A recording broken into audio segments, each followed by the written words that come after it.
guys can just call me Jeff. That's a mouthful. And in the spring, my advanced spatial analysis class and we worked on a project that we titled Where the Madmen Are, after the TV show. So here is...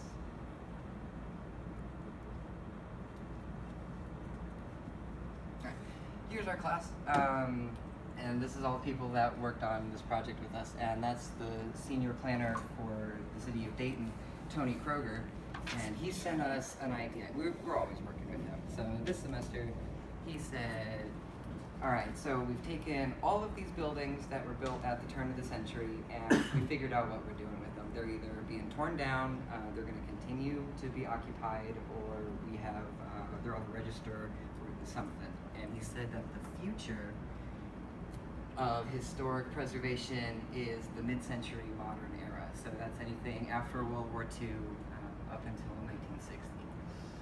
So to really know what we're talking about, we gotta take a little history lesson real fast.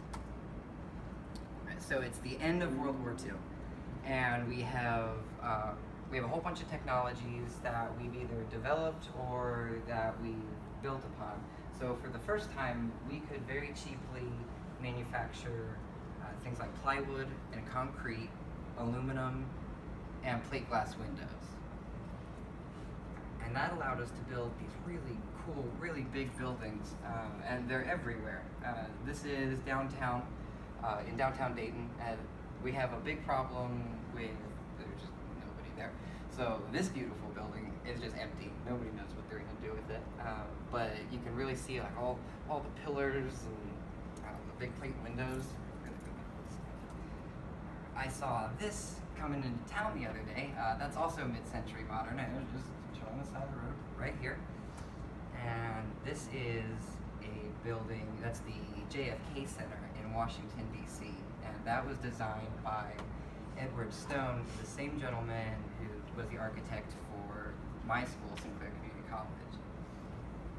And this is actually a mid-century modern building. You can tell from the waffle ceilings and the really cool entrance with all the little jig-jagging lines.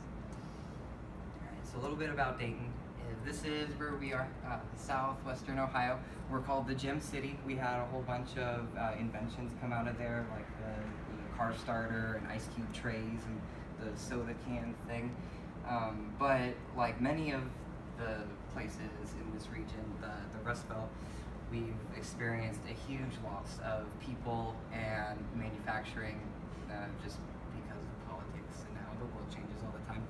But since 1960, Dayton's population is down 46%. And here's a little graph that shows it.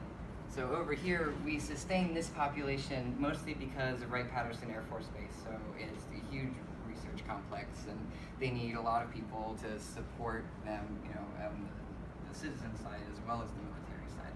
So that's pretty much why we've plateaued recently. Okay, so the senior planner, Tony, right, he wanted to identify all these buildings and kind of raise awareness to it. So we went to the drawing board and we hashed out kind of our plan of action. And luckily, they've come out with this report, and we deemed it the 600-page report. That's just what we called it the whole time. And somebody had already gone through and they'd identified all the mid-century modern buildings in Montgomery County, which is where Dayton's at. And it just showed a whole bunch of the different architecture types.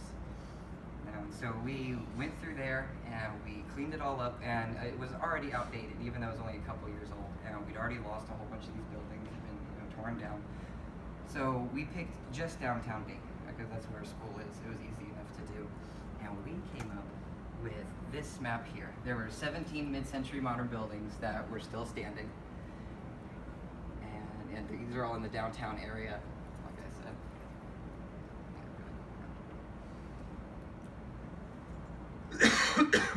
So to find out more about these things, because now we knew where they were, that was the hard part. So we did things like we just did basic computer research. We talked to the Deneau Society, and that's a society that was actually created by Tony, the city planner, this is Carl L. Keith. He's our auditor. He's the guy that puts all the stickers on our gas pumps, and he had a whole bunch of really useful tax information and they do things like they grade how, like, the quality of the building and the quality of the parking lot, and like how much they paid in taxes since they were built. We also talked to the Dayton Historical Society, and our public library has a great genealogy program where you just call them up and they send you pictures and all the information that they have on anything you're looking for. And we also did some ground truthing, so we went out to these buildings and we took pictures and we talked to people, got some really interesting information, because most of the people who are there now weren't there for the whole time, so they either had no information or just hand-me-down information. And at the end of all that, we came up with this. And so this is each of these 17 buildings, and it has the architect, if we could find it, the different design features. And so you can see that, like, Sinclair has a whole panel because there's so much information on it, but the Red Cross building, there is hardly anything. And I think that's just because we haven't digitized all of our catalogs and all of our information that we had from back then. So hopefully one day that'll be more available. Okay, so that's great. No, we found all these things, and we knew that they're coming up on their 50th birthday, so they could be placed on the National Register of Historic Places, but that's not really what our city planner was hoping to do. Well, he actually got this building, the Denote Tower, on this registry, not because the building's significant, but because the architect is significant in Dayton. Alright, so, but Dayton has a whole bunch of great resources. We have a fantastic bicycle network. We actually have these new things where you can use your credit card and you can rent a bike for like 30 minutes, and you go from a little bike station to little bike station. So with that, we have a pretty good bus route system as well.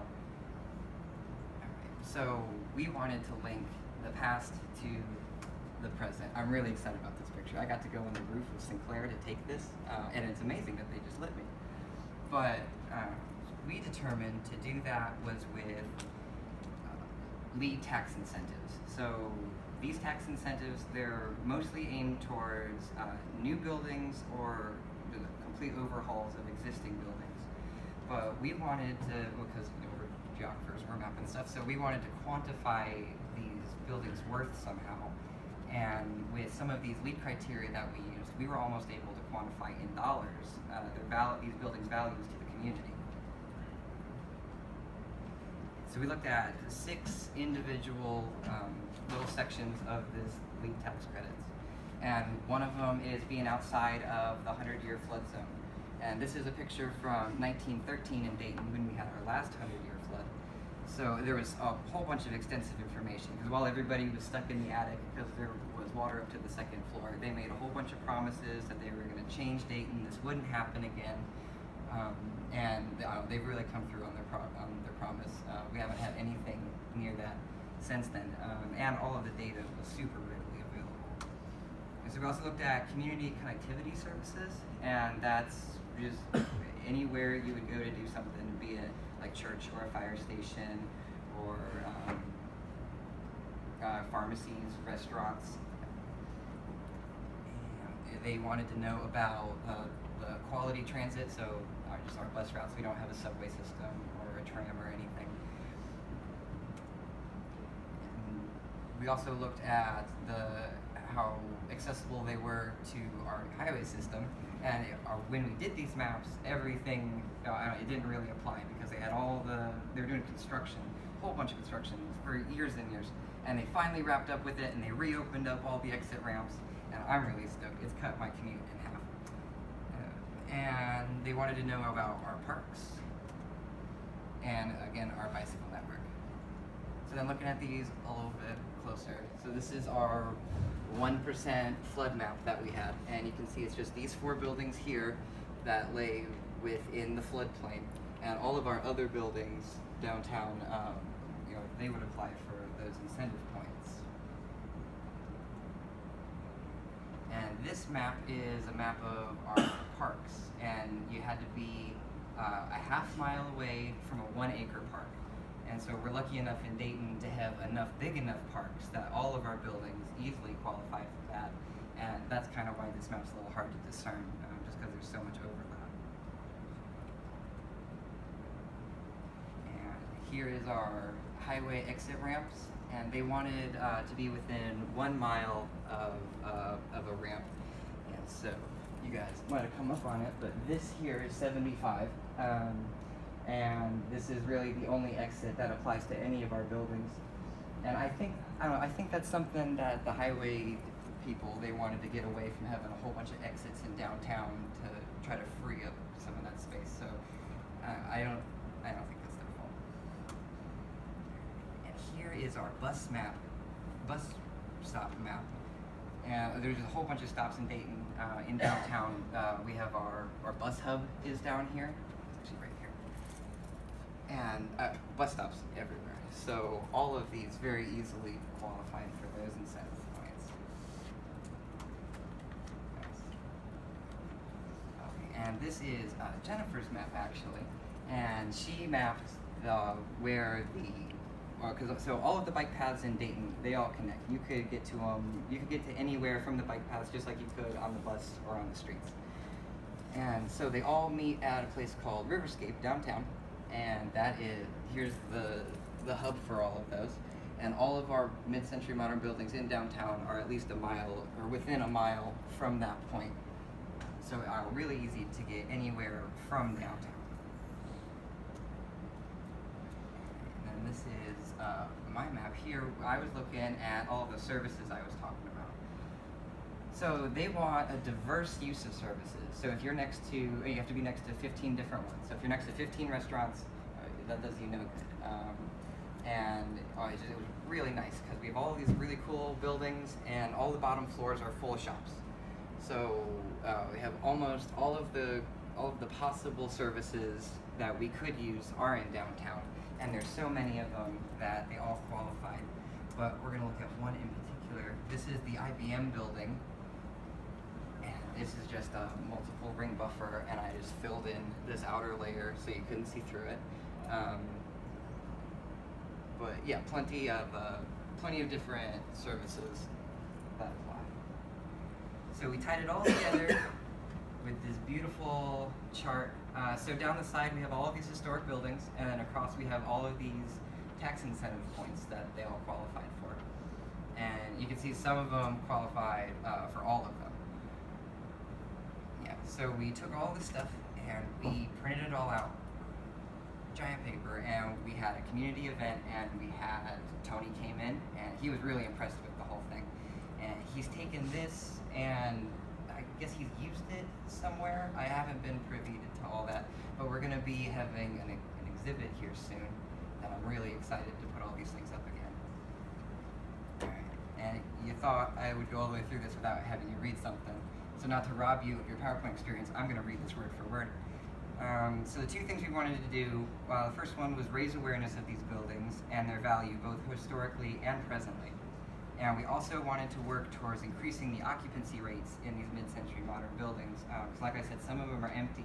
The Deneau Tower that I showed, when you drive by at night, all of the lights are off. And a lot of them depend on the tax credits from being empty to keep the lobby open. So one day I would really like to see them rent those out again, so maybe businesses can come back and maybe more people will come back, and we can rebuild Dayton one day. Here's all the people that helped move out with us. And it was a great time. So does anybody have any questions? I briefly touched on 2,000 pages worth of tax incentives, so I'm sure somebody's got something.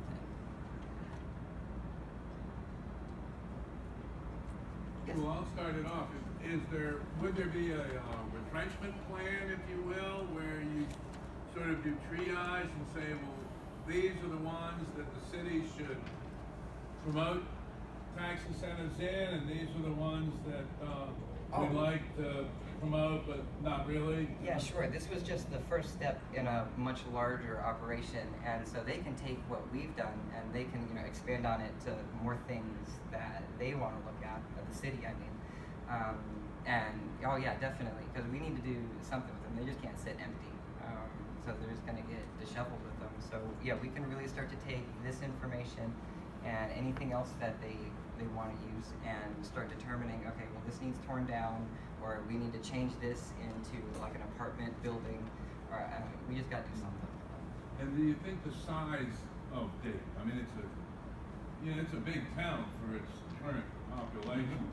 Does that work against raising money and generating enthusiasm for downtown Oh, Dayton? sure, because we're already playing catch up. We already have to tear down these 100-year-old buildings. We still have buildings with asbestos in it that we haven't cleaned up. So this is, he said that this was the future of historic preservation. So this is, I imagine, the next hurdle after we've cleaned up after the turn of the century. So, great question, though. Thank you. Very interesting. Anybody else? How did you start your interest in mid-century buildings? Oh, it was all thanks to Tony. He had the senior planner. He had already, at this point, he had already set up the Deneau Society, and he had already gotten Deneau's tower on the historical register. And actually, if you Google Deneau, one of the first images that pops up is Tony's face on his Twitter account. And so he's been really excited about this for a long time, and he just brought this to our class. And I don't know, I must have caught the bug or something, because now everywhere I'm driving, I'm like, oh, that's mid-century modern. It's really, really cool, though, a little slice of history like that. Yeah, I'd like to see these younger generations are taking on the buildings that my group would have probably torn down. Oh, yeah, and they're New too nice appreciation. to just tear them down, too. It's a cool slice of As is happening on campus here, we lost a building for a new building. Oh, really? For mid-century, yeah. Hmm. So are these like mid-century buildings, are they easier to salvage than earlier ones? You know, do we have less asbestos problems? And, you know, is there something we can think about these differently than? You know, I'm not sure. That's a wonderful question. Because the only building that I know of, not the house, but the only building downtown that I know of is the AT&T building that has asbestos, and that's older. They might have stopped using asbestos by the time World War II was done, but I'm not sure on that for certain. Yeah, I'm not sure. That's another good question. Huh. All right. Well, for that reason, there's that, and I am done. Thanks for. I believe this is that's it for the speakers. So sorry I came in late. But anyway, thanks for coming out, and hopefully see you on some field trips. What's the next thing on the program, sir? Break. Coffee and 10:30 sessions. 10:30 sessions. Okay. The field trips Or 12:30. 12:30. Yeah, field trips 12:30. Yes. Okay, Jeff, you just had a successful presentation. It was successful? Very. That was my first question. And answered. Next question. Say hi to your grandma. Oh, hey, Grandma, and the rest of YouTube world, all my followers. Shout out to you guys. I know I have no followers, so, you know, go down Just there. your hit that grandma? button. That lamp's kind of following Oh, you. yeah, it's definitely following. Okay.